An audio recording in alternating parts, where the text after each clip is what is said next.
Hello friends, welcome to my YouTube channel. आज हम बात करने जा रहे हैं पाषाण काल के तीसरे वीडियो नव पाषाण काल की। इससे पहले हमने पाषाण काल की 2 वीडियो बनाई है, एक पूर्व पाषाण काल की, दूसरा मध्य पाषाण काल की। अगर आपने अभी तक वो वीडियो नहीं देखी है तो उसका लिंक मैं डिस्क्रिप्शन में दे दूँगा, आप जाके उसे देख सकते हैं। तो चलिए आज हम बात करते हैं नव पाषाण काल की। नव पाषाण काल जिसका टाइम पीरियड है 8000 से लेकर 6000 ईसा पूर्व तक। इस काल की सबसे बड़ी विशेषता यही रही है कि इस काल में कृषि की शुरुआत होती है। इससे पहले वाला जो समय था उस समय में लोग जानवरों का शिकार करते थे या फिर कंदमूल इकट्ठा करके खाते थे। लेकिन नव पाषाण काल में क्या हुआ कि इस काल में कृषि की शुरुआत हुई। जब कृषि की शुरुआत होती है तो लोग एक जगह पे इकट्ठा होकर रहने लगे, क्योंकि कृषि को मतलब फसल उगने में टाइम लगता है, तो उनको एक जगह पे रहना पड़ता है। उनके सिंचाई वगैरह जो भी थी, पानी वगैरह कृषि को देना पड़ता था। तो इस तरह से लोग एक जगह पे इकट्ठा होकर रहने लग गए और इस तरह धीरे धीरे समाज का निर्माण हुआ। तो इस आधार पर हम कह सकते हैं कि नव पाषाण काल वो काल था जब आधुनिक समाज के निर्माण की नींव पड़ी। ठीक है। इसकी दूसरी विशेषता ये होती है कि इस काल में पॉलिशदार मृदभांड की शुरुआत होती है। इससे पहले जो मृदभांड बनाए जाते थे वो काफ़ी रूखे किस्म के होते थे, मतलब उन पर कोई पॉलिश वगैरह नहीं की जाती थी, ना उन पर रंगत होती थी। लेकिन नव पाषाण काल में क्या हुआ कि मृदभांड को पॉलिश किया जाने लगा। अब जो नव पाषाण का शब्द है, इसका सर्वप्रथम प्रयोग जॉन लुबाक ने किया अपनी पुस्तक प्री हिस्टोरिक टाइम्स में। नव पाषाण काल शब्द का सर्वप्रथम प्रयोग जॉन लुबाक ने अपनी पुस्तक प्री हिस्टोरिक टाइम्स में किया। तो गार्डनर चाइल्ड थे, उन्होंने नव पाषाणिक क्रांति शब्द का प्रयोग किया था। सर्वाधिक प्राप्त नवपाषाणकालीन औजार है पॉलिशदार कुल्हाड़ी। भारत में प्राप्त प्रथम औजार नवपाषाण काल का ही है। भारत में प्राप्त प्रथम औजार नवपाषाण काल का है। इसके बाद एक स्थान है नवपाषाण काल का चिरांद, जो कि है सारण जिले के बिहार में। इसकी विशेषता क्या है कि यहाँ पे सर्वाधिक हिरण की हड्डियाँ मिली है। जो चिरांद है नवपाषाण काल का स्थल है, यहाँ से मिली है हमें सर्वाधिक हिरण की हड्डियाँ, जो कि है 480। यहाँ पे अग्निकांड के साक्ष्य मिलते हैं। अग्निकांड के साक्ष्य हमें इससे पता चलता है कि इन जो हिरण की हड्डियाँ वो जली हुई मिली है हमें, तो यहाँ पे अग्निकांड के साक्ष्य मिलते हैं। नाग और चिड़ियों की मृण मूर्तियाँ मिलती है। हाथी दांत की चूड़ी हमें चिरांद से मिलती है। और एक छिद्रदार नाल है जिसको इतिहासकारों ने कहा कि यह संभवतः हुक्का हो सकता है। उसके बाद एक नवपाषाण काल का स्थल है महगरा। महगरा से हमें गौशाला के प्रमाण मिलते हैं।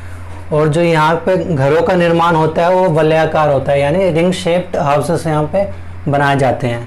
यहाँ पे चिड़ियों की हड्डियाँ मिली है और गुलेल की गोली मिली है। तो इसमें गौशाला और गुलेल की गोली इंपॉर्टेंट है। चिरांद से हमें सर्वाधिक हिरण की हड्डियाँ मिली है और अग्निकांड के साक्ष्य मिले हैं। हाथी दांत की चूड़ी मिली है और छिद्रदार नाल मिले हैं। तो नवपाषाण काल में इन स्थलों की ये खासियत है। आगे हम बात करेंगे और स्थलों की। पाषाण काल का सबसे इम्पोर्टेंट स्थान है मेहरगढ़। मेहरगढ़, इसका टाइम पीरियड है लगभग 7000 ईसा पूर्व में। यहाँ पे लोग बसते हैं। ये स्थित है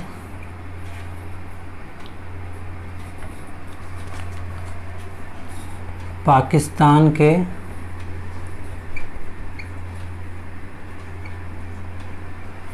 बलूचिस्तान प्रांत में बोलन नदी के तट पर। बोलन नदी के तट पर। अब बात करते हैं इसकी विशेषता की।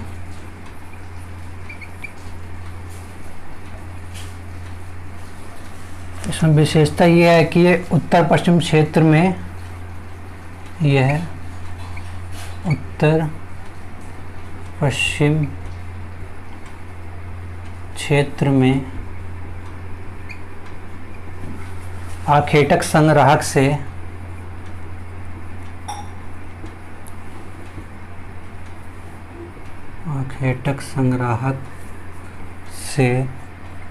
पशुपालन और फिर कृषि में रूपांतरण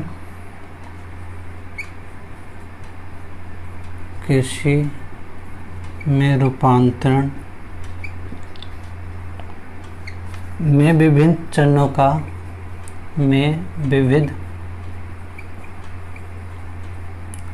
चरणों का प्राचीनतम नवपाषाणिक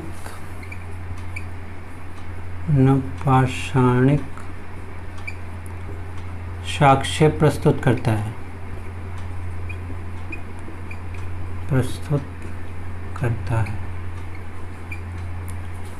जो मेहरगढ़ है वो उत्तर पश्चिम में है और ये आखेटक संग्राहक यानी शिकार करके और इकट्ठा करके जो लोग क्या करते थे, उसके बाद जब पशुपालन करने लगे और उसके बाद जब कृषि करने लग गए तो उन सभी चरणों का यहाँ पे विकास देखा जा सकता है और ये सबसे प्राचीनतम नवपाषाणिक साक्ष्य प्रस्तुत करता है। इसकी दूसरी विशेषता है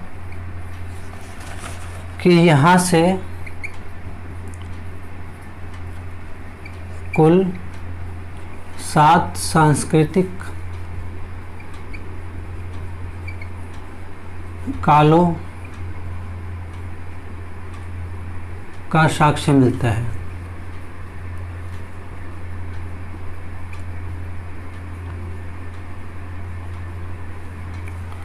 मेहरगढ़ से हमें 7 सांस्कृतिक कालों का साक्ष्य मिलता है। सांस्कृतिक काल क्या होता है मैंने पहले ही बताया था। जब एक सभ्यता कहीं पे बसी होती है तो उसके ख़त्म हो जाने के बाद वहाँ पे काफ़ी समय तो कोई लोग नहीं आता, तो वहाँ पे जो होता है टीला बन जाता है, एक मिट्टी का कह लो, पत्थर बालू वगैरह कह लो, एक टीला सा बन जाता है। उसके बाद एक दूसरी सभ्यता आती है वहाँ पे, तो जो पहले सभ्यता होती है वो नीचे जब जाती है उसके ऊपर एक दूसरी सभ्यता आती है, फिर ये भी ख़त्म होती है तो इसके बाद फिर एक तीसरी सभ्यता इसके ऊपर आती है। इस ऐसे ऐसे करते करते यहाँ पे 7 सभ्यताओं का हमें साक्ष्य मिलता है।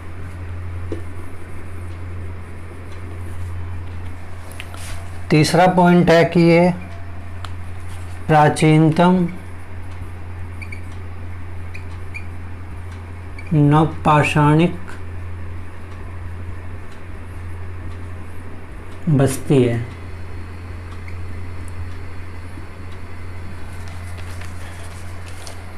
चौथा पॉइंट है कि यहाँ से गेहूं जो हंसिया का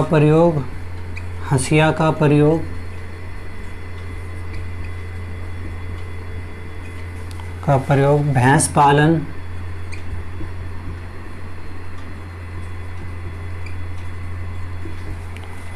धातुकर्म,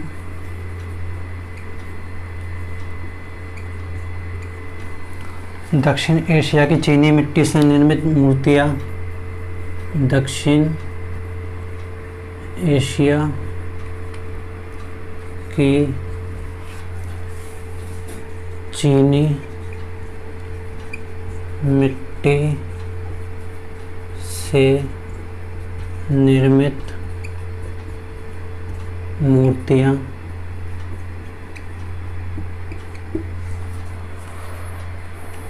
बर्तनों पर पीपल के पत्तों का अंकन, बर्तनों पर पीपल के पत्तों का अंकन,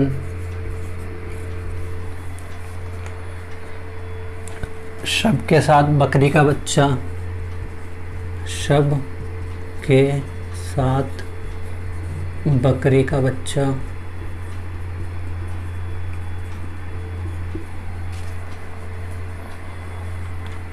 फर्श से सरकंडों की छाप, डों की छाप,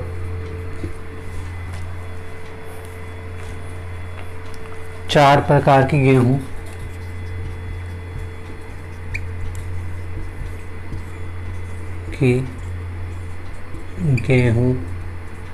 लकड़ी का दरवाजा,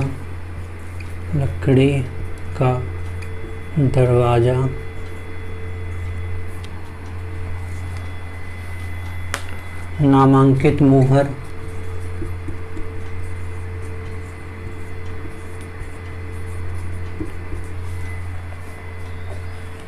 कच्ची ईंटों के मकान।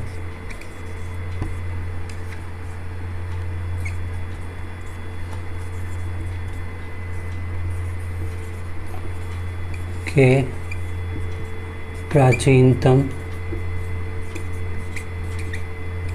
साक्ष्य मिलते हैं।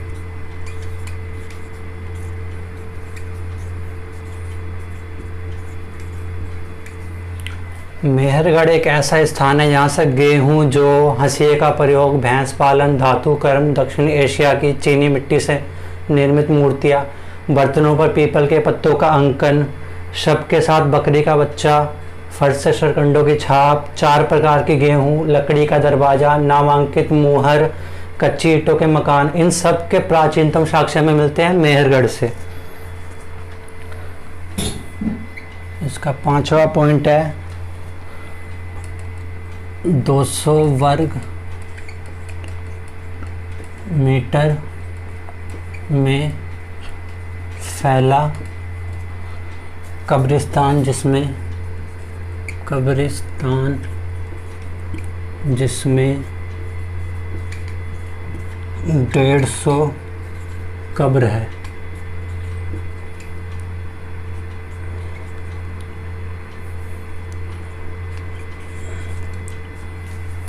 इसका कब्रिस्तान जो था वो 200 वर्ग किलोमीटर में फैला गया था, जिसमें 150 कब्र है। और मेहरगढ़ को ही इसे हड़प्पा सभ्यता का अग्रगामी स्थल कहा जाता है,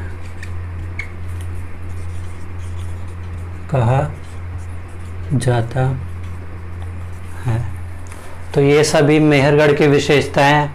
इसकी एक विशेषता और है कि अगर पूछे कि भारत में कृषि किए जाने के प्राचीनतम साक्ष्य कहाँ मिले हैं, तो अगर ऑप्शन में लौहरादेव दिया गया हो तो लौहरादेव पर टिक करना, वरना मेहरगढ़। अगर ऑप्शन में लौहरादेव और मेहरगढ़ दोनों दिया गया हो तो लौहरादेव करना, और लौहरादेव ना दिया गया हो तो मेहरगढ़ इसका आंसर आएगा। ये क्वेश्चन एक बार नेट में पूछा भी जा चुका है कि भारत में कृषि किए जाने का सबसे प्राचीनतम पुराण कहाँ से मिलता है, तो उसमें मेहरगढ़ दिया गया, तो मेहरगढ़ सही आंसर था।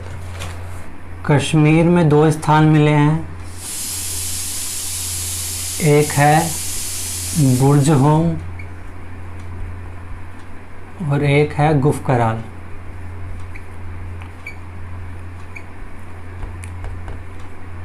आगे देखते हैं कि क्या विशेषता रही है। बुर्ज होम,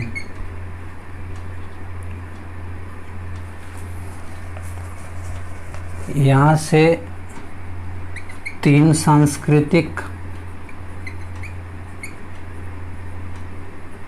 काल के साक्ष्य मिले हैं।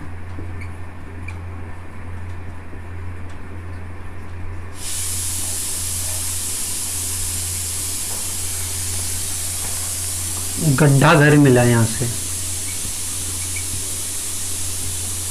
जो बुर्ज होम के लोग थे वो गड्ढा बना के ज़मीन के अंदर रहा करते थे। मालिक के साथ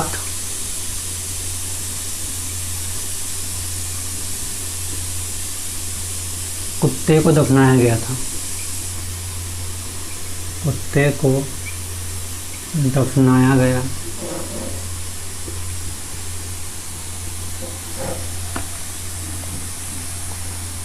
लाल और गहरे रंग से लेपित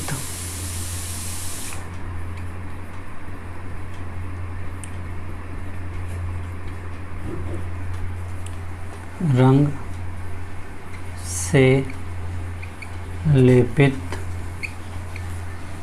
मानव कंकाल मिला है।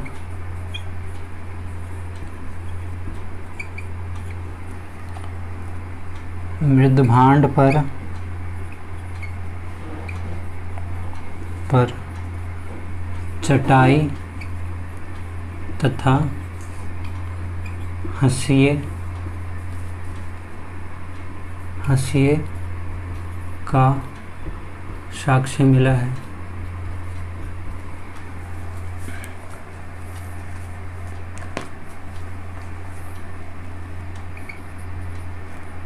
घड़ों पर सिंग वाले देवता का चित्र मिला है।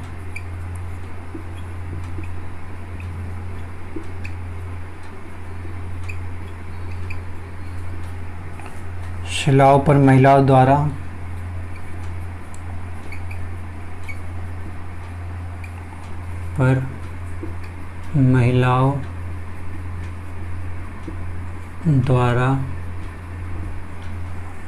आखेट का हिरण के आखेट का चित्रांकन है। हिरण के आखेट का चित्रांकन है।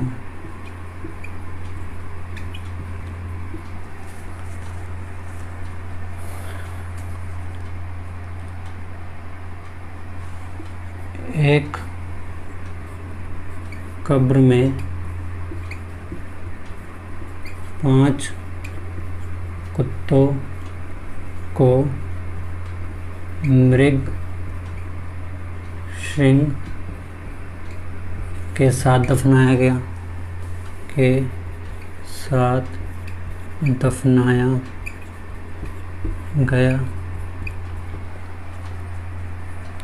विकसित अस्थि उद्योग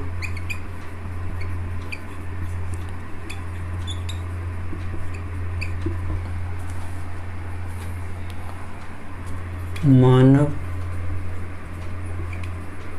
मस्तिष्क पर शल्य चिकित्सा किए जाने के साक्ष्य।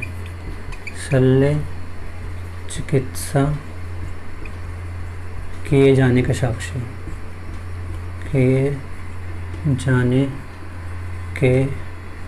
साक्ष्य मिले हैं। तो ये बुरझोम की विशेषता रही है। यहाँ से 3 सांस्कृतिक काल मिले हैं। गड्ढा घर मिला है जो पेपर के लिए इम्पोर्टेंट है। मालिक के साथ कुत्ते दफनाने के साक्ष्य मिले हैं।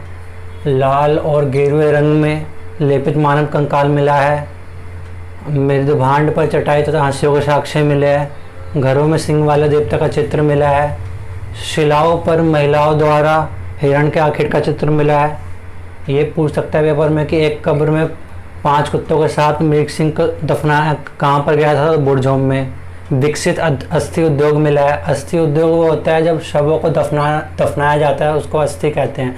तो व्यापक पैमाने पर अस्थियों को कहाँ पे दफनाया जाता था? बुरझोम में। मानव मस्तिष्क पर शल्य चिकित्सा किए जाने के साक्ष्य कहाँ मिलते हैं? तो बुरझोम में।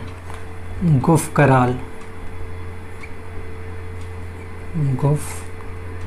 कराल यहाँ से हमें तांबे की हेयर पिन मिली है। तांबे की हेयर पिन। ये तांबे की हेयर पिन हड़प्पा सभ्यता में हमें चनूदड़ों से भी मिलती है, जिसकी हम आगे बात करेंगे। 2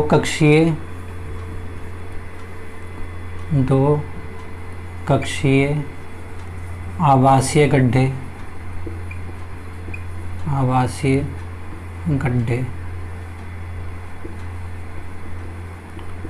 यहाँ पर भी लोग गड्ढे में घर बना के रहते थे, जो कि 2 कक्षों का होता था। दरी के छाप वाले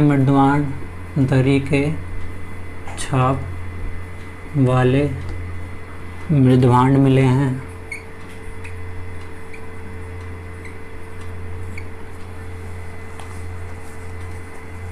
और भारी मात्रा में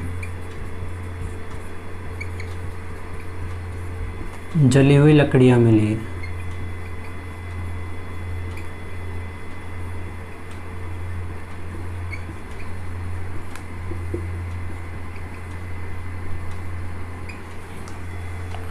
तो ये विशेषता रही है गुफ कराल की।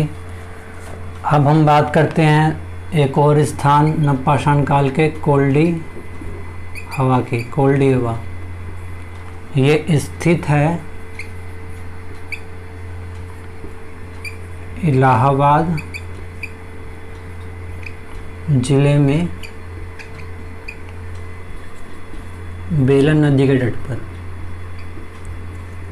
हेलन नदी के तट पर इसकी विशेषता रही है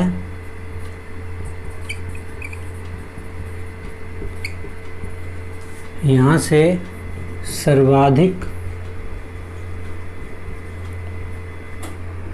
हिरण की हड्डियाँ मिली है, हिरण की हड्डियाँ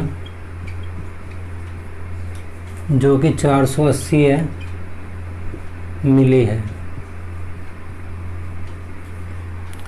दूसरी विशेषता इसकी है, यह नवपाषाण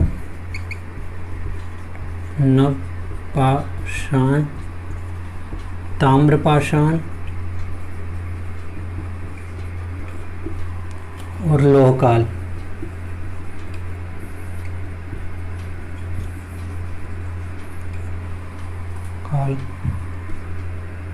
से संबंधित स्थल है। यानी कि यहाँ से नवपाषाण काल के, ताम्रपाषाण काल के और लोह काल के साक्ष्य मिले। नवपाषाण काल 8000 ईसा पूर्व के आसपास था, तो 8000 से लेकर लोह काल मतलब 1000 ईसा पूर्व, तो इसमें कुल मिला के 7000 साल का इसमें हमें इतिहास देखने को मिलता है। हाँ, आपका कोल्डी हवा से। इसकी एक और विशेषता रही है कि यहाँ पे धान की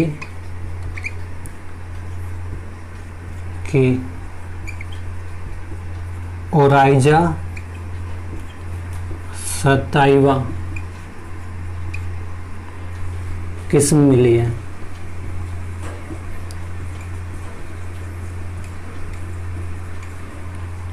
यहाँ से धान की ओराइजा सताइवा किस्म मिली है। धान की अलग अलग किस्म होती है।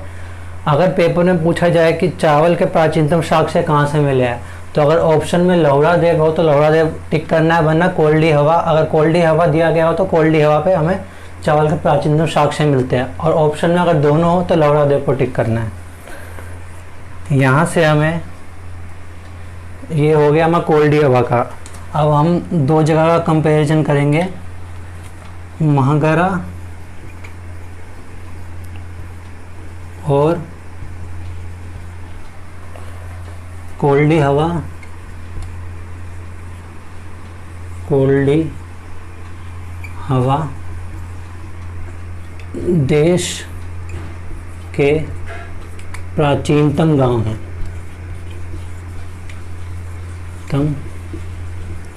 गांव हैं। और जो पाषाणिक कुल्हाड़ी है, सर्वाधिक संख्या में यहीं से मिली है, सर्वाधिक संख्या में मिली है।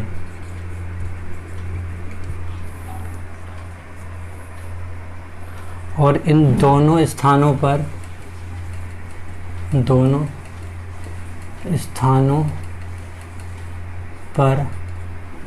धान की भूसी के साक्ष्य मिलते हैं।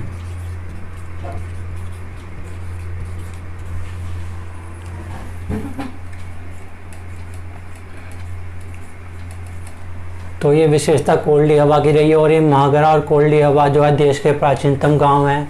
नवपाषाणी कुल्हाड़ी सर्वाधिक संख्या में यहीं से मिली है। इन दोनों स्थान पर धान की भूसी के साक्ष्य में मिलते हैं। अब बात करेंगे हम नवपाषाण काल के एक एक स्थान पे हमें क्या क्या विशेषता, एक एक दो विशेषता जो हमें मिली है उसकी बात करेंगे। तो सबसे पहले है सोगोरा।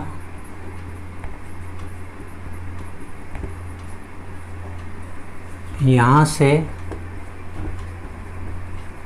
6 सांस्कृतिक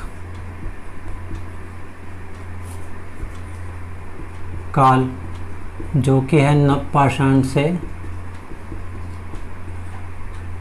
मध्यकाल के साक्ष्य मिले हैं।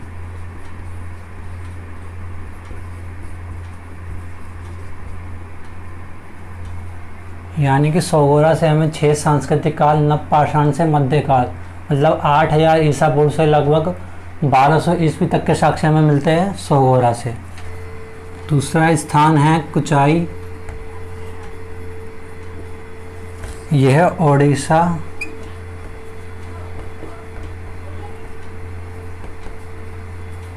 का प्रथम प्रथम उत्खनित नवपाषाणिक स्थल है और यहाँ से अंगुली छाप वाले मृदभांड मिले हैं।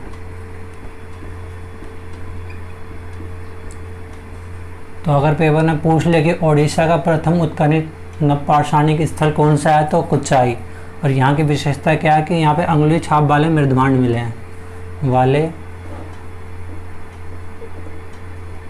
मृदभांड मिले हैं।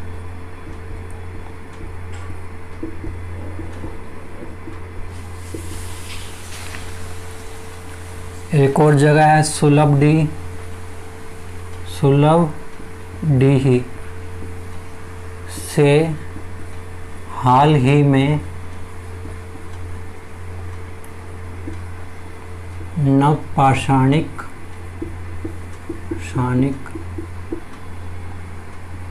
कुल्हाड़ी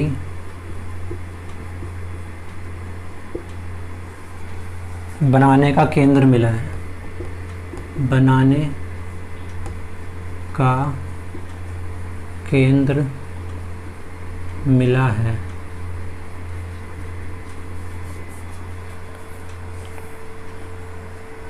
दो स्थान हैं, दो जली हार्डिंग और सरुतरु में बर्तन को पकाने में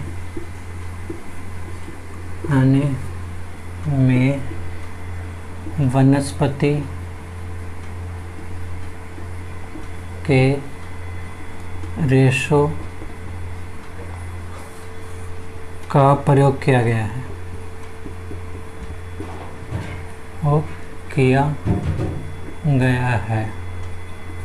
तो अगर पेपर में पूछे कि बर्तन को पकाने में रेशों का प्रयोग कहाँ किया गया है तो दो जली हार्डिंग और सरुतरु। अब हम देखते हैं कि नवपाषाण काल का दक्षिण में क्या प्रसार क्षेत्र था, मतलब दक्षिण में कौन कौन से स्थल मिले हैं। दक्षिण में प्रसार क्षेत्र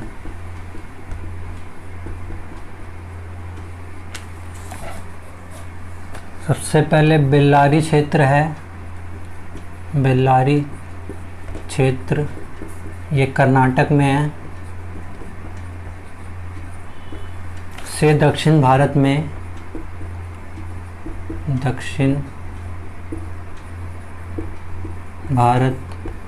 में औजार बनाने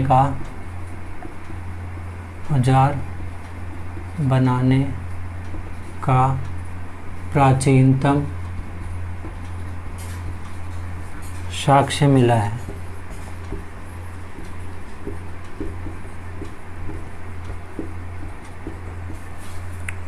उसके बाद है टेक्कल कोटा। यहाँ से हमें दो विशेषताएं मिलती है, दोनों ही पेपर के पॉइंट ऑफ व्यू से बहुत इम्पोर्टेंट है।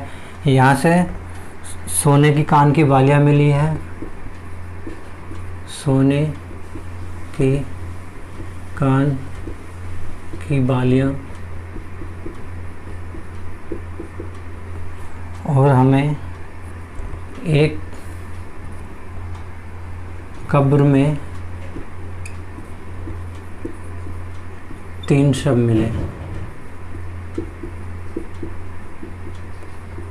तो पूछे कि नवपाषाण काल में एक कब्र में 3 शव कहाँ मिले हैं, तो टेक्कल कोटा में।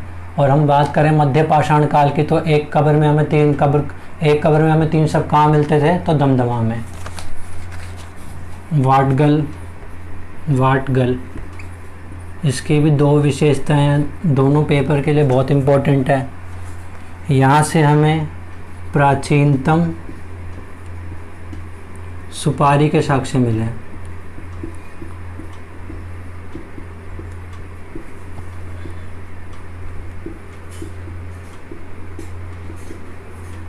और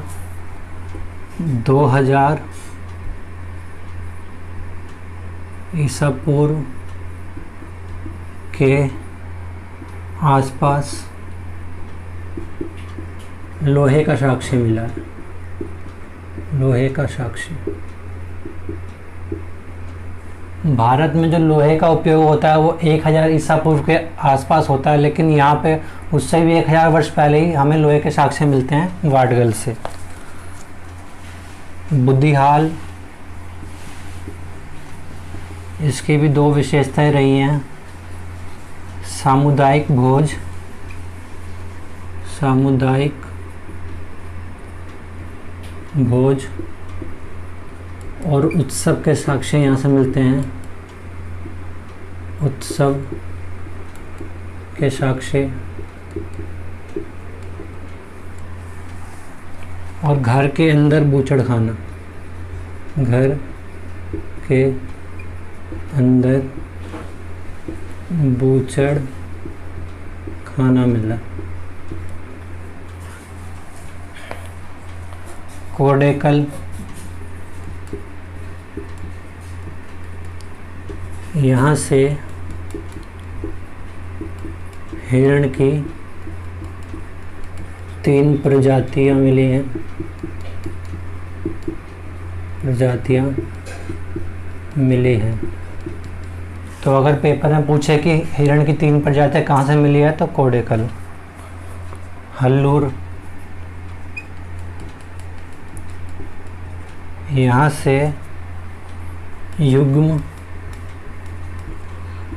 अस्थि कलश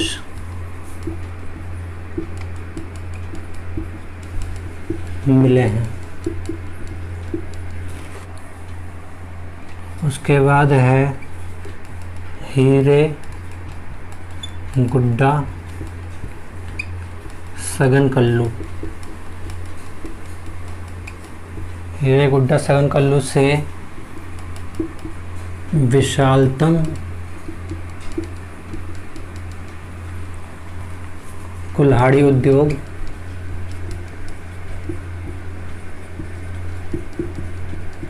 के साक्ष्य मिले हैं। तो अगर पूछे कि दक्षिण भारत में विशालतम कुल्हाड़ी उद्योग के साक्ष्य कहाँ से मिले हैं तो हीरे गुड्डा सगन कल्लू से। पिकली हल,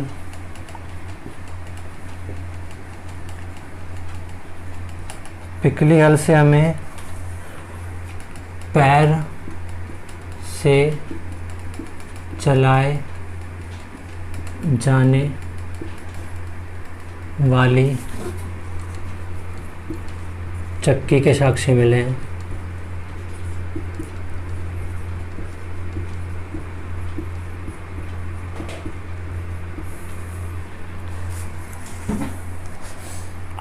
ब्रह्मगिरी,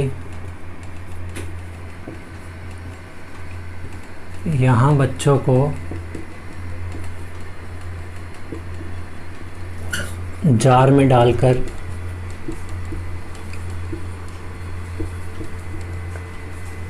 दफनाया जाता था।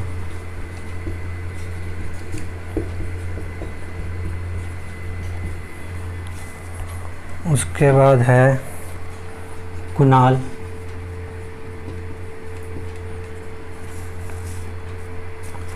यहाँ से तांबे का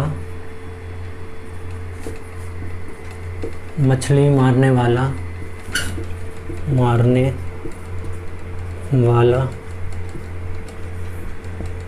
कांटा मिला है।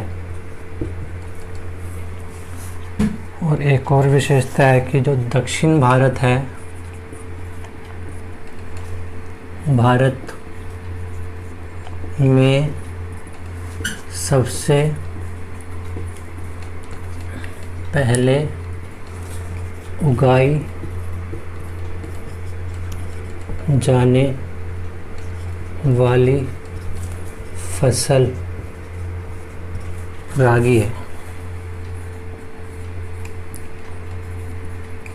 तो अगर पेपर में पूछे कि दक्षिण भारत में सबसे पहले उगाई जाने वाली फसल कौन सी है तो रागी। अगर ये पूछे कि पूरे भारत में सबसे पहले उगाई जाने वाली फसल कौन सी है तो जौ होगा। तो नव पाषाण काल में बस इतना ही था। इस तरह से हमारा जो पूरा पाषाण काल और मध्य पाषाण काल और नव पाषाण काल, 3 भागों में जो पाषाण काल बटा हुआ था, उसकी हमारा जो लेक्चर है वो आज पूरा होता है। इस वीडियो में बस इतना ही। वीडियो अच्छी लगी हो तो वीडियो को प्लीज़ लाइक करना, शेयर करना और चैनल को मेरे सब्सक्राइब कर लेना।